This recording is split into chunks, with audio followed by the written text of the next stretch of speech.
coaches, and a lot of the other coaches that were doing this had been in the program, lost a ton of weight, were really excited, very motivated and enthusiastic about helping other people lose weight. And so, of course, when they met me, they were like, wow, how much weight did you lose? And they were, right in my face. And I was like, well, I didn't go on the program. I didn't have to lose weight. And then you get like this bizarre look from them, this look of questioning, like, what do you mean? Like, how could you possibly be coaching other people to lose weight when you don't know what it feels like? And you guys are going to have to bear with me a little bit on this next piece, because I've never shared this before, and I'm going to share it now. So Donna, this is really new for you. Okay. Although you were there, I don't know that you know the details of what happened. I do know how it feels.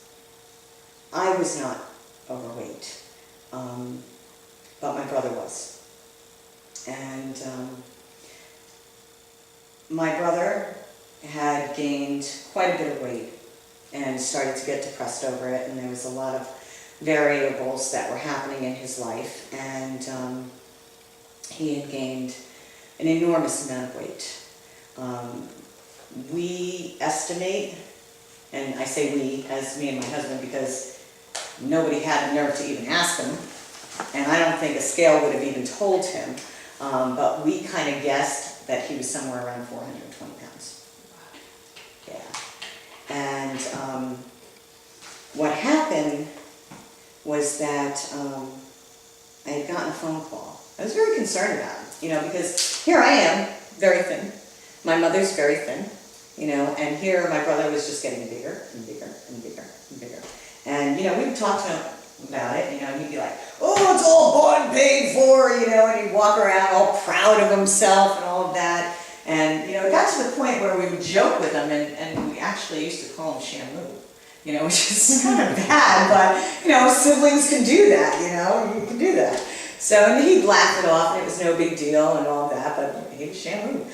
And I had gotten a phone call saying that they were taking him to the hospital. And, there was big concern, and I knew that it was bad, because my brother never went to the doctor.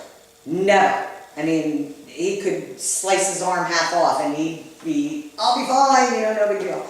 And so, of course, we raced over to the hospital, and within 24 hours, he was on life support.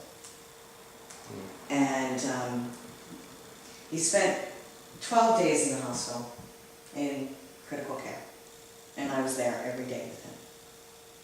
And I actually brought some stuff here with me, but I don't know that I can go there. But this was a journal that I started the first day, the next day when they admitted him and he was staying, because I knew he was just going to come out of this. Everything was great, so. But when they put him on life support, that was like, kind of precarious. There was all sorts of stuff going on, and what we found out was that he was suffering from diabetes, and he didn't know it. And the diabetes was a result of the obesity. And how high was his blood sugar? His blood sugars were over 500. Wow. And so I decided I was going to keep a journal for him. And on the first page it says Bob's Recovery Journal. And I wrote him a little note, saying that, I know you seem like you're just lifeless at this point, and you have no idea what's going on, and he was just a practical joker, and he was 41 years old.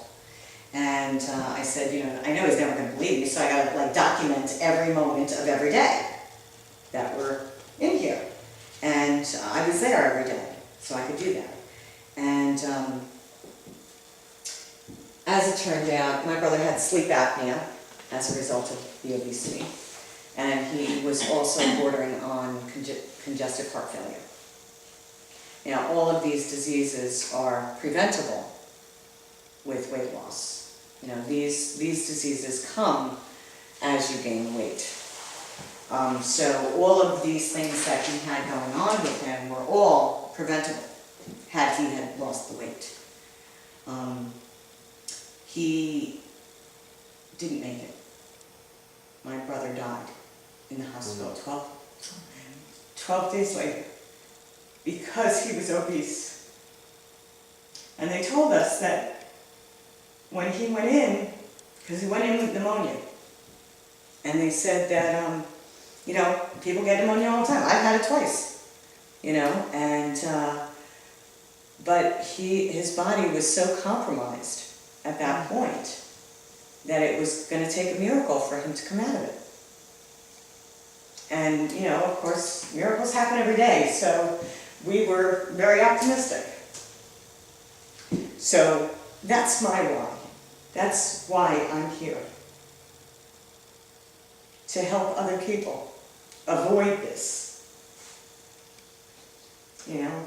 I mean, I could sit there and tell all the other coaches, you know, I'm a holistic practitioner and I want to help people. And that is enough to be a health coach, just because you have a passion for people and that you want to help people. And I didn't think it was important to have to share everything about my personal life with them. Excuse me. I put tissues in my pocket just in case.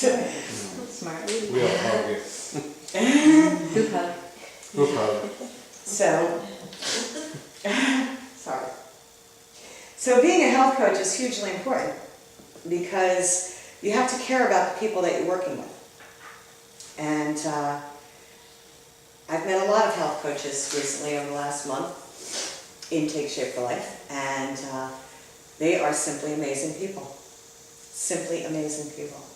And it really gave me a sense of, wow, this company's doing something great. It's doing something great. So that's why I became a health coach, and my job is to help people achieve their goals. And this program does it, and does it very, very well.